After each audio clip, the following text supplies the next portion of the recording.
Buenos días. Hoy vamos a hablar de algunos problemas eh,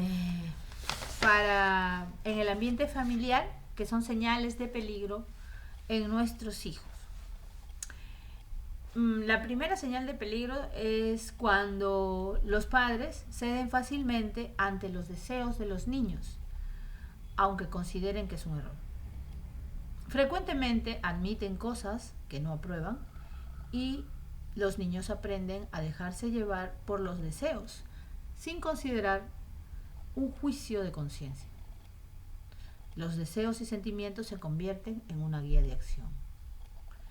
Podemos crecer así hasta la adolescencia y hasta la adultez. Mucha gente viene al consultorio diciendo, ¿por qué me siento así? Yo no quiero sentirme así. Por la tristeza, quiero dejar de hacer las cosas, etc. Y nos vamos dando cuenta de que hemos crecido deseando y dejándonos llevar por nuestros sentimientos, sin pensar si está bien, mal, si en verdad me conviene o no me conviene, si puedo esperar.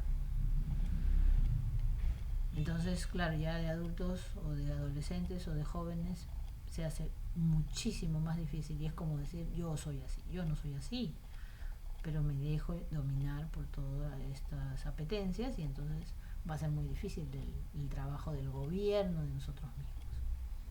Otra señal de peligro es cuando la tolerancia de los hijos ante las incomodidades es muy baja.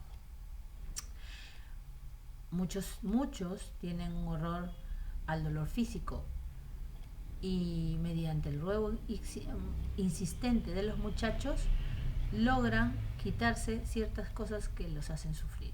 Por ejemplo, clases extras. Por ejemplo, ayudar en el hogar. Por ejemplo, despertarse temprano o acostarse temprano.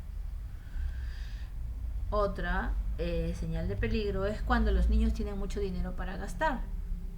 Disfrutan comprando comida chatarra, muchos dulces, etc. Pueden consumir lo que quieran y en donde sea. A donde van piden que se les compre algo. O sea, no aprenden lo que es un no. Y entonces, claro, les cuesta porque la vida normal tiene muchas probabilidades de no. Así como hay probabilidades de sí, hay probabilidades de no. No solamente los estamos acostumbrando al sí. Otra, cuando los padres no practican preceptos religiosos, familias en las que no hay oración. Los niños no ven en sus padres una forma de vida que demuestre su amor a Dios y su sentido de responsabilidad ético. Ante los ojos de los niños, los adultos no solo deben ser responsables de cumplir una apretada agenda, deben de ser ejemplo de vida espiritual y compromiso con Dios. Y en este deben, yo no me refiero a algo que hay que cumplir, sino que es verdad. Nosotros desde el bautismo sabemos que somos hijos de Dios. Y qué mejor relación con tu Padre que visitarlo, que conversar con Él, que fiarte de Él, que confiar en su ayuda. Entonces eso tendría que mirarse y creerse y darse en el hogar de tal manera que mi hijo vea esta relación con mi verdadero Padre, que es Dios, en el cual confío y que me ayuda a poder ser cada día como Él, como Cristo, amando al otro en tu propia libertad, muriendo por el otro en tu propia libertad. Otro es cuando las familias le dan más importancia a los eventos sociales que a la atención de los hijos, ¿no? Hay muchísimas familias jovencitas de pronto, o mayores, que es como que le tienen un recelo a la vida. Entonces, ¿qué sucede? Que los fines de semana es su desahogo. Dicen, ¿no? Tenemos derecho a. Cuando nosotros hacemos una familia, tenemos derechos, es verdad, pero también tenemos deberes. Hay gente a nuestro cuidado y estos son nuestros hijos y necesitan de nuestra presencia, de nuestro cariño, de nuestra formación. Otro es cuando el padre no es figura moral fuerte en el hogar porque relega las cosas de ética y religión a la esposa. Tú hazlo rezar, tú ve que no mientan, pero yo hago lo que se me pega la gana. Entonces tienen una figura confusa los muchachos de cómo es la vida y cómo hay que comportarse civilmente, ¿no? Porque vivimos en una sociedad. Cuando los hijos conocen poco de la vida de sus padres o abuelos, se ha dado el caso en que no saben siquiera dónde trabaja su padre. ¿Tus hijos o tu esposa conocen tu oficina, tu lugar de trabajo? Cuando las conversaciones de sobremesa se reducen a temas de entretenimiento, comida, tele, diversiones, o se convierten en chismes sobre otros, no hay oración para bendecir los alimentos. La mesa familiar es un lugar donde necesitamos compartir, pero nuestras cosas, no las de los demás. Metemos gente que no existe en nuestro hogar, por las puras. ¿Qué beneficio tenemos? Ninguno. Cuando hay poco o nulo respeto para gente ajena a la familia, amigos, maestros, ancianos, personas de servicio, el por favor y gracias no forman parte del vocabulario.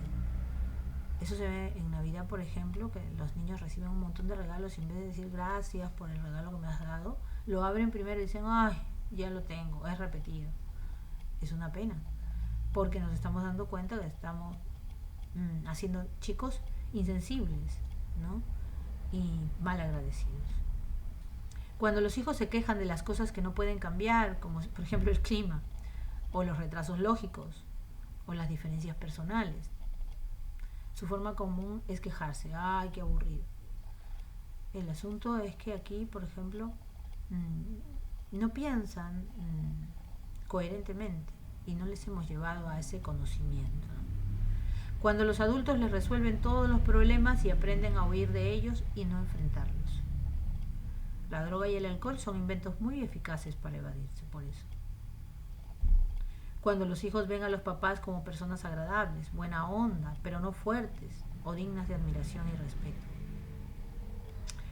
¿Cuánto hemos perdido por ser buena onda? Nuestros hijos no nos miran con un derecho para con ellos en el sentido de educarlos o de llamarlos a la verdad. Cuando son grandes ya es muy tarde. Se meten en líos emocionales que les cambian la vida por dejar de ser padres y ser amigos. Cuando los niños no tienen un pasatiempo como no sea ver la tele y el Nintendo. Aún hay que parar aquí porque esto es lo que está pasando en nuestra sociedad. Todos en casa tenemos tele y tenemos internet y nuestros hijos tienen poco tiempo de estar con nosotros por el trabajo o por las ocupaciones del hogar. Entonces, o pasamos entre tareas y televisión, o entre tareas en internet y en nuestras ocupaciones. Entonces nuestros hijos no tienen otra forma de divertirse, recrearse. Se sugiere recuperar, por ejemplo, la lectura en grupo. Es bonito leer una página a todos en el lugar donde tenemos tiempo, y otra, por ejemplo, salir a pasear de cuando en cuando. No es necesario llevarlos lejos, pero por ejemplo salir a dar una vuelta por las noches haría bien, nos ayudaría, ¿no? Cuando los padres no son ejemplo para los hijos en lo que ven y con qué tipo de gente se llevan, enviando así un mensaje a sus hijos que de ellos también podrán ver cualquier cosa cuando sean adultos. La diferencia entre lo bueno y lo malo es cuestión de edad. Eso también. Yo sí lo puedo hacer porque soy adulto, tú todavía eres pequeño. Por ejemplo, fumar o tomar en desmedida. Es como decirle, todavía no puedes hacerlo, pero luego ya lo podrás hacer. Es una incoherencia de las cosas. Hacer pasar las cosas indebidas como debidas, ¿no? Cuando los niños se forman opiniones basadas en la media, cuando son víctimas de la publicidad, no reconocen las trampas comerciales o ideológicas. Es difícil hablar con los hijos ya cuando son adolescentes, por ejemplo, en este contexto de artistas, deportistas, N cosas, youtubers, ¿no? Famosos. Entonces, el asunto no es, obviamente, cortarles toda trama, sino tratar de argumentar adecuadamente para hacerles ver la lógica, el criterio real. Ese es el asunto. Y que ellos puedan poco a poco darse cuenta de la verdad. Como les dije, son un montón de señales de peligro y nos ha tomado una charla muy grande y aún no terminamos. Por lo tanto, les invito a esperar una nueva charla de tal manera, o una nueva reflexión, de tal manera que podamos tener todo el abanico completo de señales de peligro. Gracias.